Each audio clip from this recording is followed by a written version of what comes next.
오늘 우리는 하나님을 예배하러 이 자리에 나왔습니다. 그렇죠? 네, 이런 생각을 해보았습니다.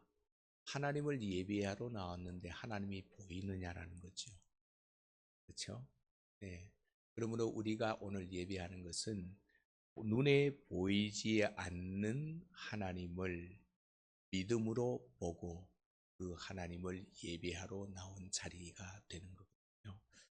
그래서 우리가 살아가다 보면 이런 질문들을 가끔 받게 됩니다. 특히 전도의 현장에서 하나님에 대한 이런 여러 가지 성경적 이야기를 그들에게 들려줄 때 하는 말이 하나님이 계시냐? 하나님이 계신다면 그 하나님을 나에게 좀 보여다오. 그러면 내가 믿을게. 이런 말을 우리는 자주 현장에서 듣게 되어지는데요. 이거는 세상 사람들뿐만 아니라 오늘 어쩌면 우리 역시도 신앙생활을 해가는 가운데서 하나님이 살아계심을 내 눈으로 한 번이라도 선명하게 보았으면 좋겠다. 이렇게 우리가 생각할 때가 많이 있습니다. 이것은 우리뿐만 아니라 성경에 보면 출애굽기 33장 18절에 보면 하나님 앞에 충성된 종이었던 모세도 하나님께 이렇게 간청을 합니다. 내가 원합니다. 원컨대 주의 영광을 내게 보이소서. 이렇게 간절히 하나님을 보고 싶어 가지고 모세가 이렇게 간청을 하니까 하나님이 뭐라고 대답을 해 주시는가 하면 출애굽기 33장 20절에 보면 네가 내 얼굴을 보지 못하리니, 보여달라고 하는데 하나님의 대답은 네가 내 얼굴을 보지 못한다.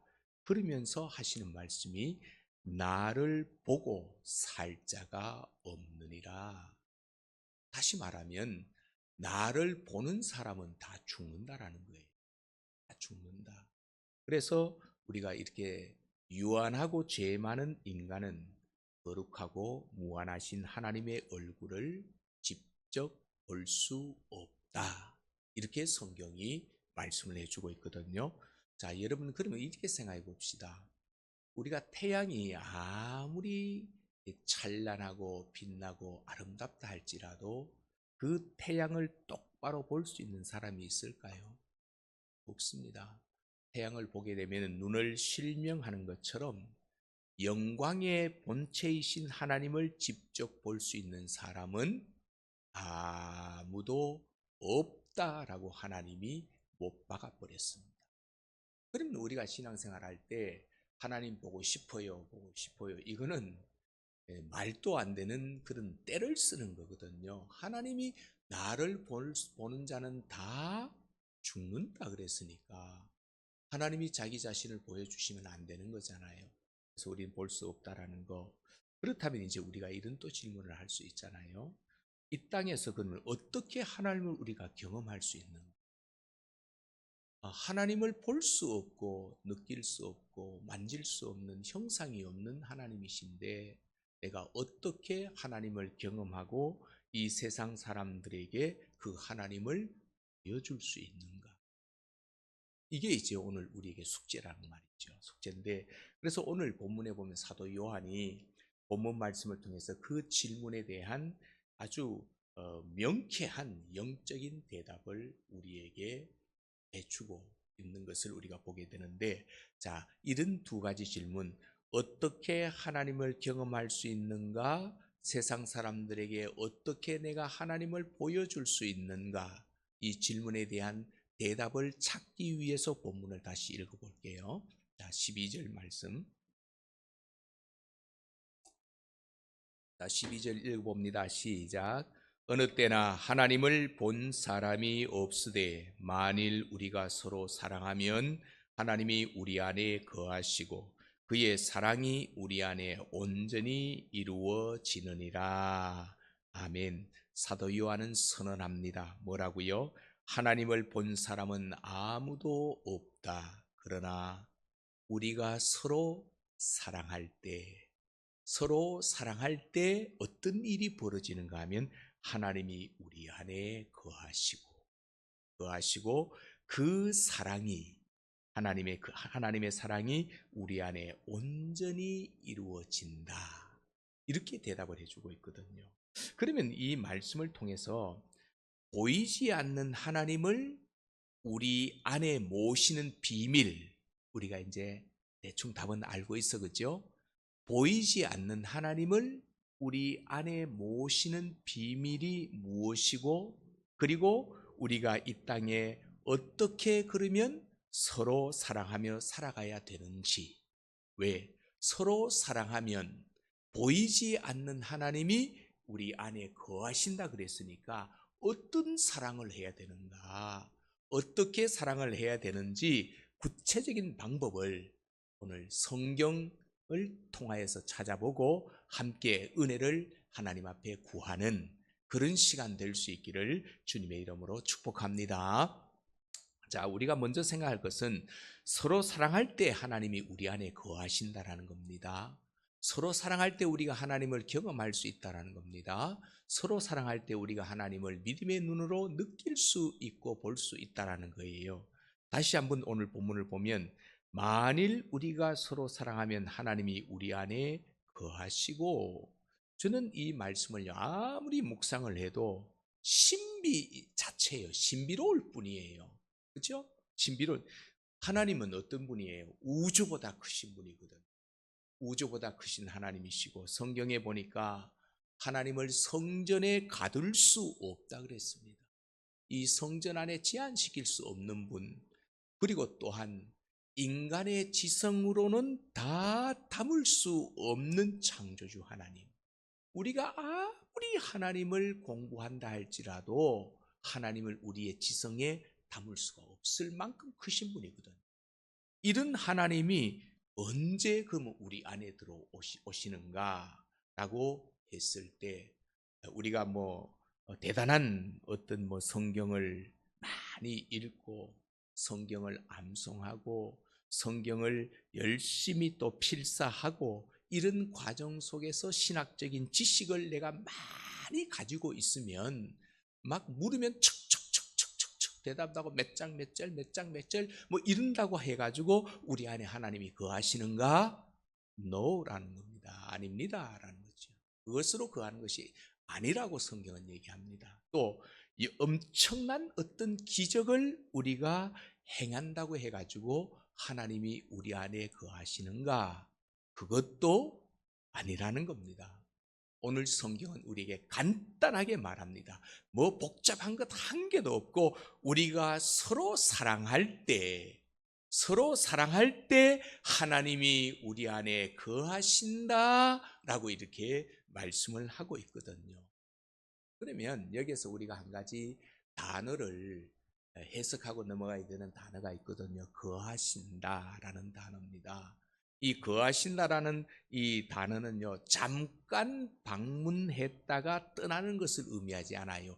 거한다라고 하는 이 헬라어 원문의 메노라고 하는 이 단어, 거한다가 헬라어 원문의 메노라는 단어를 쓰는데 뜻이 뭐냐면 머물다, 살다, 정착하다 이런 뜻이거든요. 그러면 오늘 본문에 우리가 서로 사랑하면 하나님이 내 안에 뭐를요? 거하신데, 이 거하는 게 우리 좀 풀어보면 머물고 계시고 살고 계시고 여기에 아예 정착을 하고 계시는 이런 일이 우리에게 벌어진다는 겁니다. 그래서 우리가 교회 안에서든지 또 가정 안에서든지 아니면 일터에서든지 이웃을 향해서 우리가 사랑의 손길을 내밀고 서로 이해하고 서로 용서하고 서로 또한 포용하고 할 때, 그때 이게 뭐가 되는가 하면 이해하고 용서하고 포용하는 것이 뭐가 될까요? 사랑이 되는 거예요. 그 사랑의 자리를 곧 내가 이해하는 그 자리, 내가 용서하는 그 자리, 내가 포용하는 그 자리를 하나님이 뭐로 삼으시고 집으로 삼으시고 나와 함께 영원히 머무르신다라는, 이 방법을 오늘 우리가 터득해야 된다는 겁니다. 그러면 저는 이렇게 하다가 항상 반대로 생각해 보거든요. 성경에는 그렇게 기록되어 있지 않지만 반대로 생각, 이거는 좋은 말이지만 되게 두려운 말씀이에요. 그죠? 이런 게 아무리 우리 안에 사랑이 우리가 뭐 사랑이 거하면 하나님이 우리 안에 거하시고 머무르시고 나와 함께 하신다. 좋은 말인데 반대로 우리 안에 그러면 사랑이 메마르고 미움이 생기고 시기가 생기고 분쟁이 가득하다면 아무리 나의 입술로 주님의 이름을 부르고 뜨겁게 찬양할지라도 내 안에는 누가 계시지 않아요? 하나님이 계시지 않는다라는 거. 어렵잖아요. 그래서 하나님을 믿는 사람은 미워하면 안 돼요. 하나님을 믿는 사람은 절대로 시기하면 안 돼요. 하나님을 믿는 사람은 분쟁하면 안 돼요. 왜? 이거는 사랑이 아니니까. 오히려 우리가 이 미워할 그때에 서로 이해하고 포용하고 용서하고 이런 마음을 가질 때 하나님이 우리 속에 거하신다라고 성경은 분명히 말씀하고 있기 때문에 그렇거든요. 왜 이 말씀을 쓰게 된 사도 요한이 편지를 쓸 당시에 초대 교회가 어떤 교회였는가 하면 이 교회 안과 바깥으로 아주 큰 흔들림을 겪고 있었거든요. 교회가 막 온통 막 이 어지러운 이런, 왜냐하면 외적으로는 로마의 박해가 있었고요. 내부적으로는 교회 안에는 영지주의라고 하는 이단이 들어와 가지고 교회를 막 어지럽히는 이런 때였거든요. 이때 이단들은 뭐라고 말하는가 하면 우리는 하나님에 대한 특별한 영적 지식이 있다. 지식이 있기 때문에 하나님을 너무너무 잘 안다라는 거예요. 이렇게 막 자랑을 하고 사람들에게 이렇게 막 곤란하게 할 때, 그런데 그들의 삶을 보니까 뭐가 없냐? 가난하고 병든 형제를 향한 사랑이 없던 거예요. 하나님을 잘 안다고 하면서도 하나님의 사랑이 그들에게는 없는 거예요. 이것을 누가 본 거예요? 오늘 본문의 저자인 사도 요한이 그거를 보고는 눈에 보이는 형제도 사랑하지 못하면서 눈에 보이지 않는 하나님을 사랑한다라는 것은 거짓말이다라고 강하게 책망하고 있는 내용이 이 내용입니다.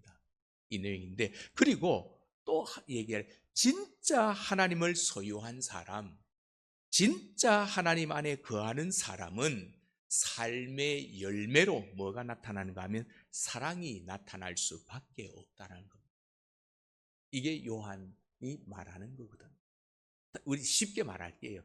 예수 믿는다라면, 진짜 예수 믿고 천국을 소망하며 살아가고 있는 사람이라면 그들의 삶에 뭐가 나타날 수밖에 없다? 사랑이 나타날 수밖에 없다. 사랑이 뭐라고요?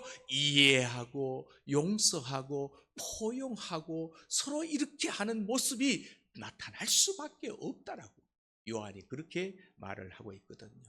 그렇다면 사랑하는 여러분, 오늘 우리가 서로 사랑할 때 세상은요, 우리를 통해서 살아계신 하나님을 보게 되는 줄로 믿습니다.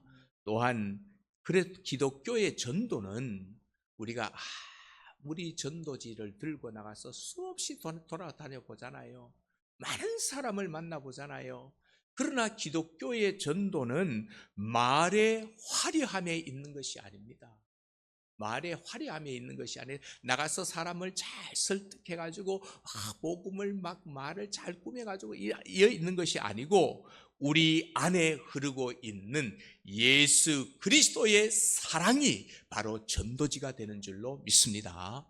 이것이 바로 우리의 삶 속에서 나타나야 된다라고 하는 것이죠. 그래서 우리가 서로 사랑하면 세상은 비로소 뭐라고 말하는가 하면은 정말로 하나님이 살아 계시는구나 라고 고백하게 되어지고 때가 되면 하나님께로 나오게 되는 일에 우리가 통로로 쓰임받게 되어진다라는, 이것을 오늘 성경은 우리에게 말을 해주고 있습니다. 그래서 우리가 첫 번째 우리가 생각하던 서로 사랑할 때 뭐가요? 하나님이 우리 안에 거하신다라고 하는 것을 우리가 배웠고, 그러면 이제 두 번째는 자꾸 사랑 그러는데 사랑이 뭐냐라는 겁니다.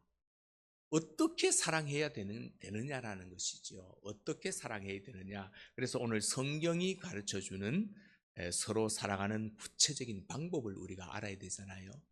여러분 혹시 알고 계세요? 성경은 우리에게 어떻게 사랑하라고 이야기하고 있을까요? 네, 성경 많은 구절이 있지만 오늘은 한 세 구절만 우리가 한번 찾아보면서 성경은 이렇게 사랑하라고 말하는구나. 그러면 그 사랑으로 하나님이 집을 삼고 우리 가운데 거하시는구나를 알게 되는데, 자, 이런 질문을 해볼게요. 자, 자꾸 사랑해야 하는 것은 알겠다. 그럼 좋다. 우리 사랑해야 되는 건 다 알겠다라는 거예요. 그런데 구체적으로 어떻게 하는 것이 서로 사랑하는 것인가? 아무리 이거는 내 감정과 의지로는 잘 되지 않는다. 이렇게 말할 수 있잖아요. 맞습니다. 우리의 본성은요, 이기적이라, 너무도 이기적이기 때문에 내 힘으로는 진정한 사랑을 할 수 없어요. 자, 가장 가까운 무촌인가요? 일촌인가요? 부부가 아니 무촌이에요? 일촌이에요? 일촌인가요? 그러면 무촌은 부모 자식 간에는 몇 촌이죠? 그건 촌수가 없는 건가요? 자, 어쨌든 부모 자식의 사랑을 봅시다. 부부의 사랑을 봅시다. 당연히 이거는 뭐 두 말 이유 뭐 다 되지 못하고 사랑해야 될 관계잖아요. 근데 내 감정으로, 내 의지로 사랑이 되던가요? 안 됩니다. 되지 않아요. 어, 왜냐하면 그래서 우리의 본성이 죄악으로 말미암아 타락해서 이기적인 본성으로 만들어져 있기 때문에 그건 되는 것이 아니에요. 그래서 성경은 우리가 어떻게 서로 사랑해야 되는지 이제 성경이 우리에게 가르쳐 주고 있거든요. 그럼 가르쳐 줄 때에, 방법을 가르쳐 줄 때에 내 감정은 그거를 따라갈 수 없어요. 내 의지로는 그렇게 안 돼요. 그래서 우리에게 필요한 것이 뭐예요? 기도예요. 기도는 하나님 이 땅에서 내 뭐를 이루어 주세요, 내 뭐를 이루어 주세요가 아니라 하나님이 나에게 가르쳐 주시는 것을 내 힘으로 안 되니 하나님 좀 도와주세요. 이렇게 기도하면, 먼저 하나님의 나라의 의를 먼저 구하면 우리의 필요한 모든 것은, 예수님이 뭐라 그랬죠? 그것은 덤으로 주는 거, 더하여 주시겠다라고 하시는 거예요. 그래서 이제는 우리의 기도의 질이 바뀌어야 됩니다. 하나님 고쳐주세요, 낫게 해주세요, 뭐 주세요, 이것보다는 나를 향하신 하나님의 뜻을 우리가 어떻게 잘 이루어갈 수 있도록 하나님 힘 주세요, 능력 주세요. 이렇게 나가면 하나님은 나머지는, 성경에 보니까 그냥 내가 알아서 줄게, 필요에 따라서 내가 채워줄게, 이렇게 말씀하고 있거든. 그렇게 하고 있는 겁니다. 그래서 오늘 우리는 구체적으로 제시하는 이 방법 세 가지, 아까 성경 구절 찾는다 그랬잖아요. 세 가지를 찾아보면서 그 방법을 한번 알아볼게요. 첫 번째는요, 우리가 어떻게 사랑해야 될까요? 뭐 따질 것도 없으나 성경은 예수님이 가르쳐 주신 대로 하라 그래요. 그럼 예수님이 어떻게 사랑해야 되는지를 가르쳐 주셨다는 거잖아요. 그럼 가르쳐 주신 대로 하면 되는데, 대개 우리의 사랑은 어떻냐 하면요, 내가 원하는 만큼, 내가 마음에 드는 만큼이에요. 내가 편한 방식대로, 그냥 내 식대로 그냥 우리는 누군가를 사랑하려고 해요. 자, 그러나 우리 예수님은 분명히 말합니다. 내가 새로운 사랑의 기준을 너희들에게 말한다. 사랑은 이렇게 하는 거야. 내 안에서 나를 믿는, 우리말로 예수를 믿는 사람은 사랑을 이렇게 해야 되는 거야. 가르쳐 주는 건데, 요한복음 13장 한번 찾아볼게요. 요한복음 앞으로 넘어가시면 됩니다. 사복음서 제일 뒤에 요한복음 13장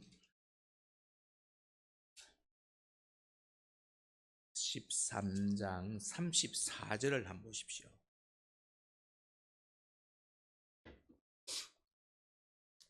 신약성경 171쪽 요한복음 13장 34절.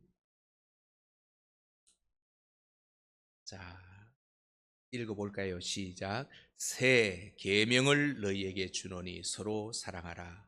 내가 너희를 사랑한 것 같이 너희도 서로 사랑하라. 어떻게 사랑하라고요? 내가 너희를 사랑한 것 같이 너희도 사랑하라. 예수님은 우리에게 그냥 사랑해라 그러지 않아요. 그냥 사랑해라 이렇게 말씀하지 아니시고 내가 너를 사랑한 것 같이 사랑해라 이렇게 말씀을 하고 계시는 거거든요. 그럼 예수님이 우리를 어떻게 사랑하셨죠?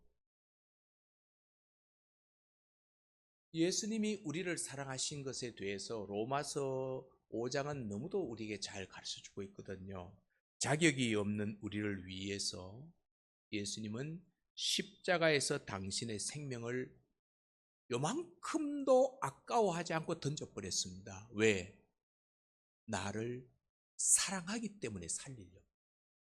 그냥 자기의 생명을 십자가에 히브리서에 보면은요, 우리는 뭐 로마 병사들이 어떻게 했다, 뭐 유대인들이 팔아먹었다, 빌라도가 어떻게 했다 그러지만 히브리서 기자는 예수님 스스로 자발적으로 십자가를 향하여 죽기 위해서 걸어 올라갔다 이렇게 말합니다. 왜? 나를 사랑하니. 이렇게 그러면 우리 자격이 그렇게 예수님께 사랑받을 만한 자격이 있나요? 없어요. 오히려 예수님으로부터 책망을 받아 지옥 가야 될 인간들이었거든요. 그런데도 아무 자격이나 내 마음을 기쁘게 해줄 수 있는 어떤 조건이나 어떤 것도 없는 상황 속에서 주님은 나를 사랑하시는 그 사랑으로 자기의 생명을 던져버렸다는 거예요. 우리의 허물과 죄를 조건 없이 또한 용서해 주셨다는 거죠. 그러므로 성경이 말하는 서로 사랑하라, 서로 사랑하라. 우리가 여기에 혈육적으로는 인간적으로는 부부고 부모고이지만은 영적으로는 다 각각이에요. 하나님 안에서 하나입니다. 그러므로 우리가 서로 사랑할 때 하라라고 하는 이 사랑하는 방법의 첫 단추가 뭐냐면, 예수님이 가르쳐준 단추가 뭐냐면 먼저는 용서입니다. 용서하지 못하는 사람은 예수님 사랑 모르는 거예요. 그 다음 단추가 뭐냐면 희생입니다. 그 사람을 위해서 희생하는 겁니다. 이게 바로 우리가 성경이 말하는 서로 사랑하는 방법의 첫 단추가 되어진다라고 하는 것. 그래서 내 마음에 드는 사람만 사랑한다면 이거는요, 굳이 예수 믿을 필요 없어요. 예수 안 믿는 사람은요, 사람도요, 얼마든지 자기 마음에 드는 사람은 사랑할 수 있거든요. 나에게 상처를 준 사람, 도저히 품을 수 없는 사람을 향해 가지고 우리가 그러잖아요. 마음에 그 사람 한이 맺혔다. 그렇죠? 도저히 나는 용서할 수 없다. 도저히 나는 얼굴도 나는 보기 힘들다. 이런 생각을 내가 가지고 있다면 그 마음에 하나님이 계시지 않는다라는 겁니다. 그때 그 마음이 있을 때 뭐를요? 예수님의 십자가를 바라보고. 왜? 예수님의 십자가는 나를 사랑하시는, 내가 사랑한 것 같이. 그 십자가는 그거거든요. 그 십자가를 바라보면서 주님, 저 사람을 주님의 눈으로 보게 해 주십시오. 이제 기도가 나와야 되는 거죠. 저 사람을 주님의 눈으로 보게 해 주시고, 주님, 나를 용서하신 것처럼 나도 저 사람을 용서하게 해 주십시오. 이게 진짜 예수 믿는 사람들의 마음의 바치어야 된다. 생각이어야 된다는 거죠. 그것이 바로 예수님이 가르쳐 주신 사랑의 방법입니다. 내가 너희를 사랑한 것 같이 사랑하라. 첫 번째고요. 두 번째로는요, 우리의 감정을 같이 나누는 공감의 사랑이 되어야 됩니다. 공감대를 이룬다 그러잖아요. 사랑은 거창한 구호가 아닙니다. 구호가 아니고 상대방의 아픔과 기쁨의 자리에 내가 함께 있어 준다면 그게 뭐라고요? 성경은 사랑이라고 그럽니다. 상대방이 아파할 때 함께 아파해 줄 수 있고, 울 때 정말 같이 울어줄 수 있고, 기쁜 일이 있을 때 정말로 함께 기뻐해 줄 수 있는 이것을 성경은 우리에게 사랑이라고 말하는데, 바울은 로마서 12장 15절에서요. 사도 바울이 뭐라고 말했는가 하면 구체적인 사랑의 행동 지침을 우리에게 가르쳐 줍니다. 뭐라고요? 즐거워하는 자들과 함께 즐거워하고 우는 자들과 함께 울라. 우리 성경은 우리에게 막무가내로 하지 않고요. 정확하게 우리가 따라올 수 있도록 지침을 이렇게 다 주고 있다는 겁니다. 그리고 이 짧은 한 구절 속에 사랑의 핵심이 담겨 있잖아요. 예, 즐거워하는 자들과 함께 즐거워하고 우는 자들과 함께 울라. 이 사랑의 핵심인데 이웃에게 좋은 일이 생겼다. 그러면 우리 옛말에는 사촌이 땅을 사면 배가 아프다. 이건 뭐예요? 시기하고 질투하는 거거든요. 우리 예수 믿는 사람은 그러면 안 된다는 거예요. 이웃이 내 주변에 있는 사람들이 좋은 일이 생기면 진심으로 내 일처럼 기뻐해 주는 거. 정말로 기뻐해 주는 박수 쳐줄 수 있는 이게 뭐라고요? 사랑이라. 성경은 그렇게 어렵지 않잖아요. 그렇죠? 그걸 사랑이라고 그러고. 또 형제 자매가 고난을 당하고 슬픔에 잠겼을 때 성경에 보면 욥의 세 친구는요 섣부른 판단하거든요. 욥의 세 친구들은 그를 정죄하고 비판하거든요. 그렇게 하지 말고 내 그럴 줄 알았다 이렇게 하지 말고 우리는 어떻게 해야 된다고요? 그 곁을 묵묵히 지켜주는 거예요. 별다른 말 하지 않아도 그냥 함께 지켜주면서 눈물을 닦아주고 함께 울어주는 그것이 바로 성경이 말하는 아름다운 사랑의 방법이다 라고 하는 것을 우리는 기억을 하잖아요. 저는 그런 우리나라의 그 장례 문화가 점점 사라지는 것에 대해서 저는 별로 그렇게 좋아하지 않습니다. 물론 요즘은 그냥 뭐 장례가 나면 가서 조의금 통에 넣고 그냥 유족들과 함께 인사 나누고 밥 한 끼 먹으면 그것으로 이 일이 다 끝나는 거거든요.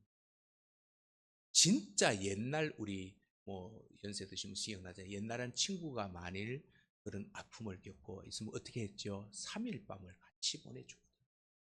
있어주거든. 저는 그게 성경적이라고. 왔다 그냥 이게 아니고 정말 부모님을 먼저 떠나보내고 사랑하는 사람을 먼저 떠나보내고 그 혼자서 이 어두운 곳에 가서 눈물 흘리고 있을 그 친구 곁에 적어도 3일 정도는 같이 있어주면서 함께 아픔 이걸 갖다가 성경은 사랑이라고 말합니다. 사랑이라고 말합니다. 그렇죠? 그래서 오늘 우리 내 주변에 기쁨을 나눌 수 있는 자가 누구인지 또 홀로 눈물을 흘리며 고통받고 있는 사람이 누구인지 그들의 삶 속에 우리가 들어가서 마음을 같이 하는 이 공감의 사랑이 저와 여러분에게 있어지기를 주님의 이름으로 축복합니다. 사랑은 말이 아닙니다. 절대로 말이 아니거든. 그래서 세 번째 사랑의 방법을요. 말에 머물지 않고 행함과 진실함으로 사랑해라라고 성경은 말합니다. 나 너 사랑해? 아니요. 성경은 그걸 사랑으로 그렇게 말하지 않아요. 진짜 사랑한다면 진실되게 행함이 뒤따라야 그게 진짜라는 겁니다. 그래서 이 사랑은 명사가 아니고요. 동사거든요. 동사. 다시 말하면 움직인다라는 겁니다. 요한 사도는요. 요한 1서 3장 우리 본문 앞으로 한번 가볼래요? 요한 1서 3장 18절 말씀 한번 볼게요.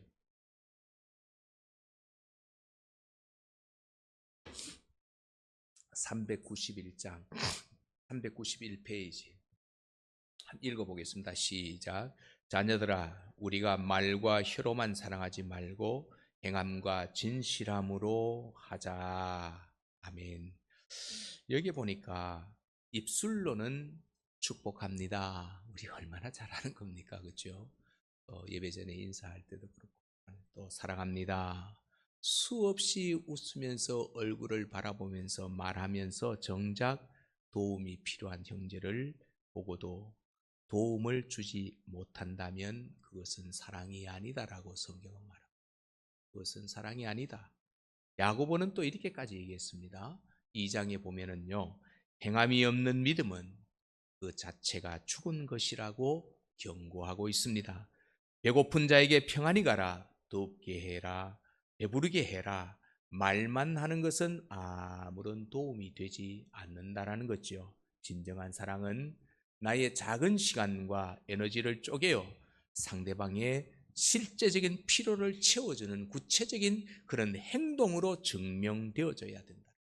오늘 저와 여러분의 주위를 둘러보고 작은 친절과 따뜻한 위로의 빵 한 조각을 건넬 수 있는 이런 실천이 있게 되기를 주님의 이름으로 축복합니다.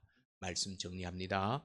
사랑하는 여러분, 오늘 본문 말씀의 마지막 부분은 우리의 가슴을 벅차게 막 하늘을 둥둥둥둥 떠다니게 만드는 그런 말씀인데요. 우리가 서로 사랑할 때 어떤 일이 일어난다 그랬죠? 그의 사랑이 우리 안에 온전히 이루어지느니라. 자, 하나님의 그 거대하고 완전하신 사랑이 연약하고 부족한 우리들의 작은 서로 사랑함, 그 작은 서로 사랑함 흉내내는 그 사랑함을 통해 가지고 마침내 이 땅에 누가 하나님의 사랑이 온전해진다 라고 이렇게 성경은 이야기하고 있거든요. 그래서 우리가 서로 사랑할 때, 자, 이런 생각을 해봅시다. 우리 공동체가 지금 9명이 서로 사랑할 때 우리 교회는 단순한 인간들의 모임이 아닙니다. 모임이 아니고 하나님이 거하시는 거룩한 성전이 되는, 성도들 간에는 서로 시기하고 다투고 질투하고 자기의 어떤 감정 여기에 나타날 때 주님이 거기에 거하시지 않아요.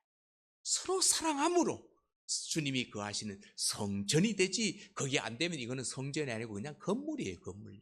예배당 그냥 예배 쳐서 모인 장소밖에 되지 않는 거예요. 오늘 우리 주님의 교회는 많고 적고를 떠나서 정말로 주님이 거하시는, 주님이 머무르시는, 주님이 함께 사시는 그러한 거룩한 성전이 될 수 있기를 주님의 이름으로 축복합니다. 우리가 서로 사랑할 때 깨어지고 상처 입은 이 세상은요, 우리를 통해서 예수 그리스도의 살아계심을 보게 될 줄로 믿습니다. 내 힘으로 안 된다 그랬잖아요. 우리는 나 자체는 원래가 이기적이기 때문에 내 힘으로는 안 되지만, 그러나 이미 우리 안에 부음받은 하나님의 사랑, 그렇죠? 이미 부음바 되었잖아요. 예수 믿기 때문에 부음받은 하나님의 사랑을 의지할 때 그 사랑은 나를 통해서 또 흘러가게 되어진다는 겁니다. 하나님의 사랑을 다시 한번 말씀드립니다. 우리가 아직 죄인 되었을 때에, 우리가 아직 원수 되었을 때에, 우리가 아무런 소망이 없던 우리를 하나님은 무조건적인 사랑으로, 조건 안 따지면 이래서 저래서가 없어요. 그리스도의 사랑은 조건이 없어요. 무조건적 사랑입니다. 이런 사랑으로 우리가 사랑해야 돼요. 그래서 오늘 이 한 주간 우리의 삶의 자리로 나가실 때에 예수님이 나를 사랑하신 것처럼 먼저 뭐하자? 용서하시고, 용서하십시오. 용서하고, 또 우리를 우는 자들과 함께 별나다 이게 아니라 울어주고 또 즐거워하는 자들과 함께 에이구 저 또 지자랑하고 있네 이게 아니라 함께 정말로 이렇게 즐거워하는 공감을 실천하고 말과 혀로가 아닌 행함과 진실함으로 사랑의 발걸음을 내딛는 그런 어떤 한 주간이 되시기를 바랍니다. 그리해서 오늘 제목이 뭐죠? 보이지 않는 하나님을 온 세상에 선명하게 보여주는, 보이지 않지만 네 삶을 보니까, 네가 나를 사랑하는 것 보니까 정말 하나님이 계시는구나, 이걸 보여주는, 그래서 사랑이 살아 숨쉬는 복된 믿음의 주인공들 다 되시기를 주님의 이름으로 축복합니다.